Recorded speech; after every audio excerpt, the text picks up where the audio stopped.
Michelle Nostradamus ramalkan Sadro Beningit akan muncul di Indonesia.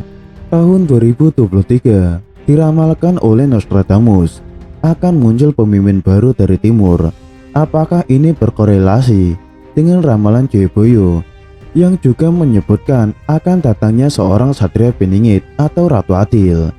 Michelle Nostradamus itu adalah seorang warga Prancis. Beliau ini keturunan Yahudi. Ia salah satu tokoh terkenal dengan ramalan-ramalannya yang dianggap tepat dan akurat. Menurut ramalan Michelle Nostradamus yang ditulis oleh Viswit dan Peter Lorre dalam buku The End of the Millennium Prophecy 1992 menuju ke 2001, Nostradamus itu meramalkan pada tahun 2023. Disebutkan secara lebih khusus mengenai munculnya seorang pemimpin yang akan merubah di dunia. Menurut Nostradamus, yang pertama akan muncul adalah A New World Religion yang dipimpin oleh seseorang yang dikenal dengan panggilan The Man from the East atau laki-laki dari timur. Lalu dia akan muncul dari negeri yang terletak di pertemuan tiga buah laut. Kemunculannya menggambarkan timur dan barat. Ketika muncul, ia akan memakai sorban biru atau turban. Lalu dia akan merayakan hari Kamis sebagai hari istimewa bagi dirinya.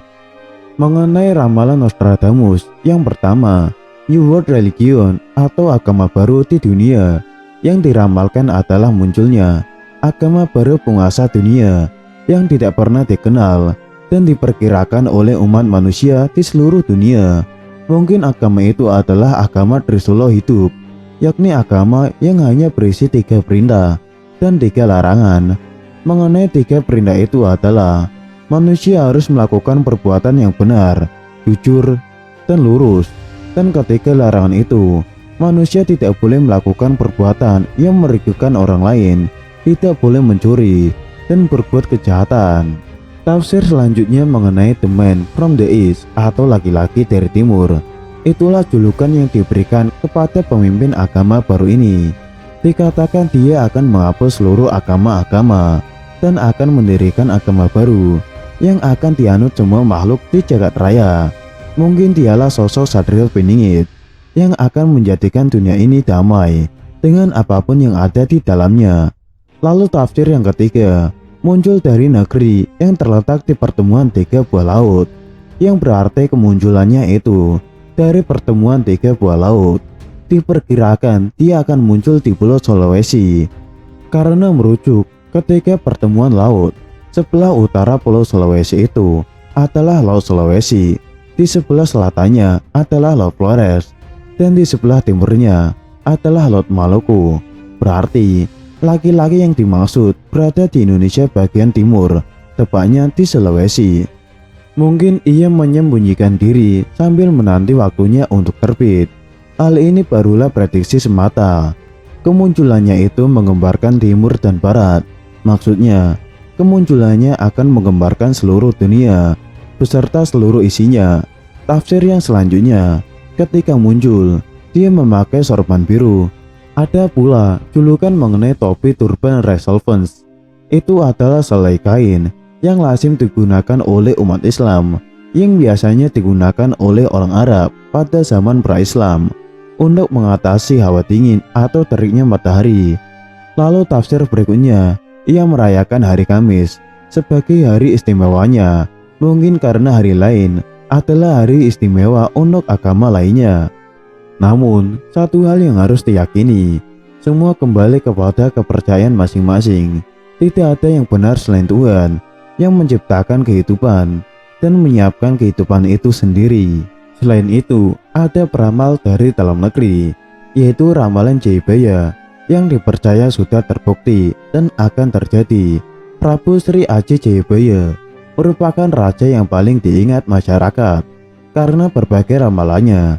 Jayabaya diperkirakan memerintah kerajaan Panjalu atau kota Kediri pada 1135 sampai 1157. Jayabaya merupakan putra Raden Panji dari kerajaan Jenggala dan putri Sekartaji dari Daha. Pada masa Jayabaya memerintah, kerajaan Kediri mencapai kejayaannya Tak hanya dalam ilmu pengetahuan, sastra, dan seni juga mengalami perkembangan yang pesat. Pada masanya, kitab Mahabharata dan Ramayana diterjemahkan ke dalam bahasa Jawa. Jayabaya juga menulis ramalan akan masa depan yang kemudian diyakini banyak yang telah terjadi. Ramalannya ditulis dalam bentuk kakawin atau tembang Jawa. Kakawin ini berupa 21 pupu berirama asmara dana, 29 pupu berirama sinom, dan 8 pupu berirama dadanggulo yang kemudian dikenal dengan kitab Musaror. Masyarakat kemudian mencari makna dari tembang tersebut dan dihubungkan dengan masa depan. Ramalan Jayabaya diperkirakan akan berlangsung hingga tahun 2100 mendatang. Ramalan Jayabaya banyak yang mengupas mengenai situasi dan kondisi Nusantara, khususnya di Pulau Jawa.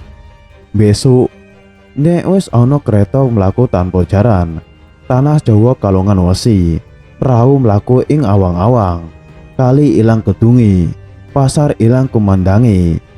Iku tondo yen zaman Jayabaya wis cedhak, yang artinya besok jika sudah ada kereta berjalan tanpa kuda, tanah Jawa berkalung besi, perahu berjalan di angkasa, sungai hilang lubuknya, pasar tak lagi ramai berkumandang. Itulah pertanda zaman Jayabaya sudah dekat. Sejumlah pengamat mengenai ramalan Jayabaya memiliki sifat keluasan dan plastisitas sehingga cocok diterapkan di berbagai zaman. Tak hanya itu, ramalan Jayabaya juga mudah ditafsirkan sesuai konteks yang ada. Meski demikian, ada juga sejumlah ramalan yang belum terjadi. Salah satu yang populer yakni mengenai Satrio Piningit. Dalam ramalannya, Jayabaya menyebut Satrio Piningit akan muncul saat memasuki zaman Kalabendu atau Karut Marut. Dalam situasi itu, Satrio Piningit akan muncul dan membawa keluar dari situasi Kalabendu. Jayabaya menggambarkan Satrio Piningit seorang pemimpin Ratu Adil yang serupa Batara Kresna dan berwatak seperti Pandawa serta bersenjata Trisula. Hal ini dijelaskan dalam baitnya seperti berikut. Selet-selet yen besok ngaji tutuping tahun, bakal ono dewa ngejawanta, mengawak manungso, apu surya podo Batara Kresna, awatak baladewa, agegem Trisula wedo, cinicir wolak waliking zaman, yang artinya selambat-lambatnya kelak menjelang tutup tahun akan ada dewa tampil berbadan manusia, berpara seperti Batara Kresna, berwatak seperti Baladewa, bersenjata Trisula Weda, tanda datangnya perubahan zaman. Jayabaya turun tahta pada usia yang sangat sepuh.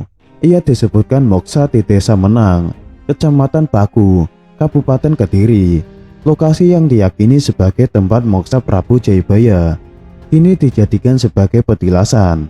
Hingga kini, tempat ini dikeramatkan penduduk dan ramai dikunjungi peziarah.